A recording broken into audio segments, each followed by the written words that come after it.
no part of his body was moving at all. You know, I had my hand right on his stomach. We've been waiting so patiently for you.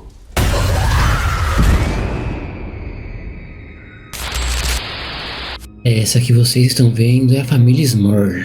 E essa é a história real de uma família que viveu anos em uma casa que estava assombrada por um demônio.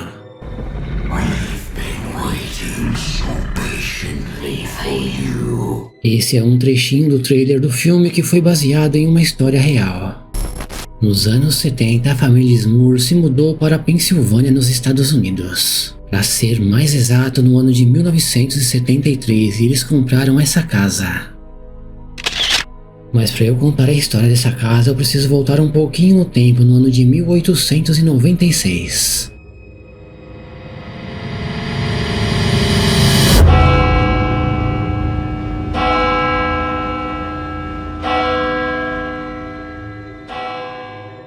A igreja, as casas e os comércios desse local foram construídos em cima de minas.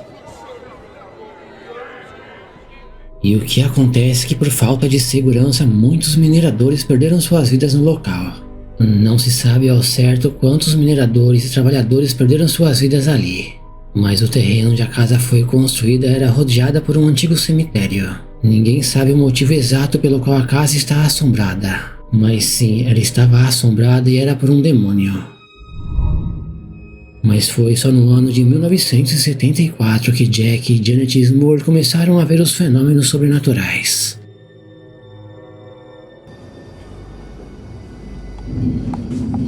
Who's there?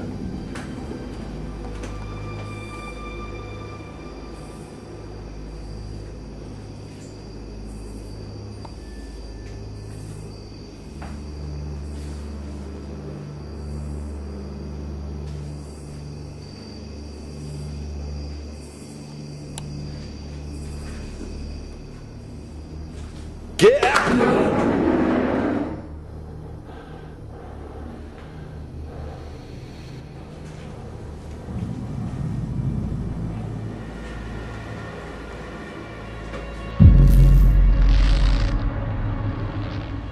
Na época, os especialistas no sobrenatural Ed e Lorraine Warren foram convidados a investigar essa casa. And you realize that it was not coming out of your dog at all. Relate that experience, Jack, as it occurred to you in the bedroom. Okay, one night we were laying in bed, we weren't sleeping as yet, and Simon started to howl.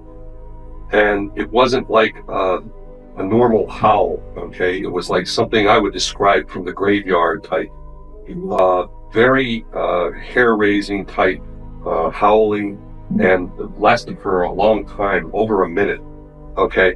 And what I tried to do first was I tried to take my hand off of the bed to pet Simon, and something was holding my hand back, and I couldn't move it. It was something just, invisible, though. right, and I couldn't move my hand.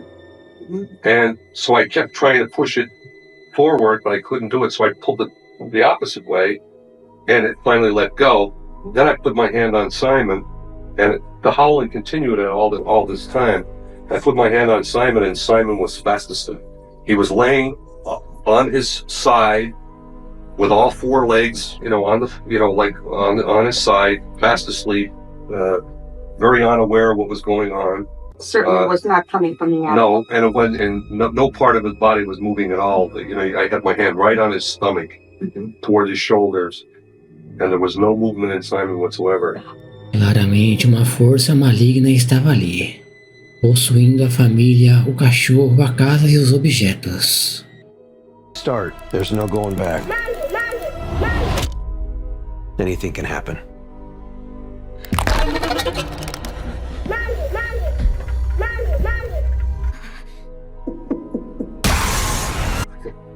That was the night of Heather's confirmation. That was on April the 29th, 1985. Heather and Shannon and myself were in the kitchen, and I was pinning her collar onto her her confirmation rope. And we have a 4-foot by 2-foot ceiling light. and it came without no warning at all. In a matter of a split second, it came crashing down onto the kitchen table. That must have been very frightening. It was very frightening because we didn't know. It was unexpected, and it wasn't like a light that had broken naturally. It didn't tip, it didn't sway, it just came crashing down. And it gouged Shannon on the forehead, and it gouged a mark onto the refrigerator. And this was about a half an hour before we went to church. Now that light is held up by two chains.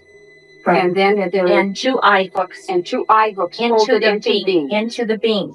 And when my father-in-law came over and looked at it, because he's very, very handy with these kind of things, he looked at it, he said, there is no way that this thing could have happened. One side would have broken, something would have given first, but this was nothing. In a matter of a split second, it crashed onto the table with no warning at all. Every family's different. Vários fenômenos reais contados na entrevista estão no filme. Agora, imagine ter passado por isso na vida real.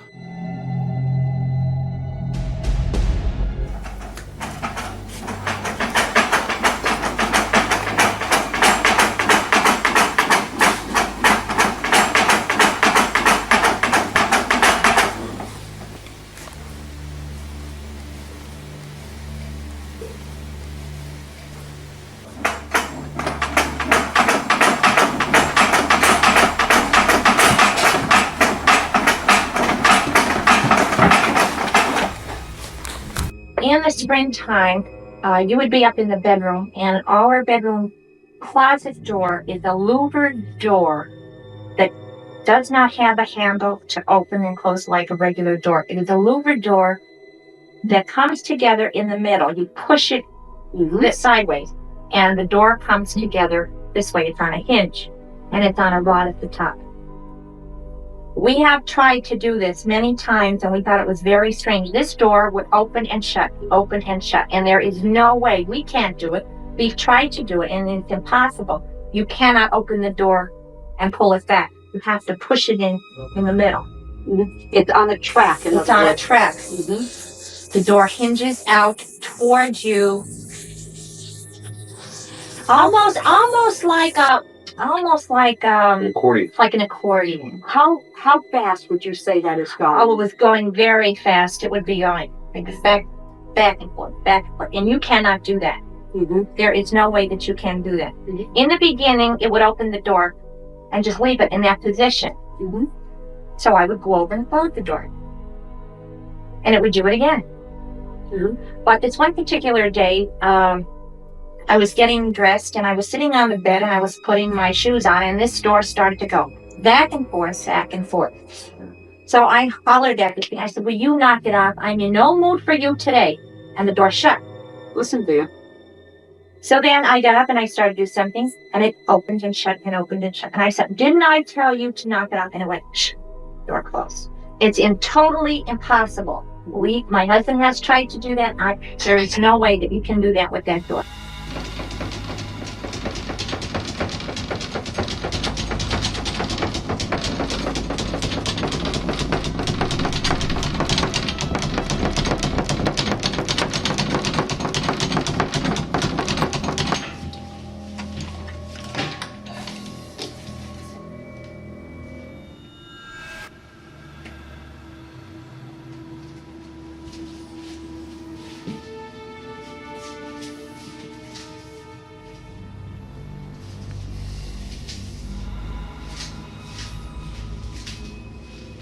A little bit upset. I thought, oh my gosh, somebody's in the house. Well, when I came in, of course, there was nobody here. Now, that happened many times with the door. It's one particular day, again, we were getting ready to go camping, so I went to the store. And, of course, all the children were in school. And as I was pulling up in front of the house, my nephew was coming in the front door, and I could see that the door, again, was pushed right over to the wall. So I thought Don had come in from school. It was around 2:15, 2:30. And I thought, well, maybe Don's home now. So I was coming into the door about 2 seconds after my nephew And he's standing just about right here. And he's hollering for Dawn. And I said, is she home? He said, she must be. Aunt Janet, the door's open. So I hollered for her. I said, Dawn, no answer. And I looked because she always puts her book down in a certain place. And I looked and her purse was not there. I said, she's not here. And in that period of time, Dawn came into the house. Now, no one else was here. We need a key to get in, and yet the door was wide open. Now, you've also had experiences where you will leave the dog outside because of what is occurring in this house, Right. and the effect that it is having on your German Shepherd, and you will come home and the dog is in the house. That has happened twice to me and once to Dawn, where the dog was either we knew the dog was outside, we had let him out, or I always let him out if I'm going somewhere and I'm not going to be home. I came home, he was in. Or I know he's in, and the next thing I know, he's out. And that is very upsetting. And of course, the two doors in the back are shut. So something opened the door and let him out. Son of the Holy Spirit. We cast you out. By the power of our Lord Jesus Christ. Okay, now, when was it, Janet, that you were down in the basement? The very next day after the confirmation, I was down in the basement doing clothes. I have my washer and dryer down there. And I had turned away from the washer.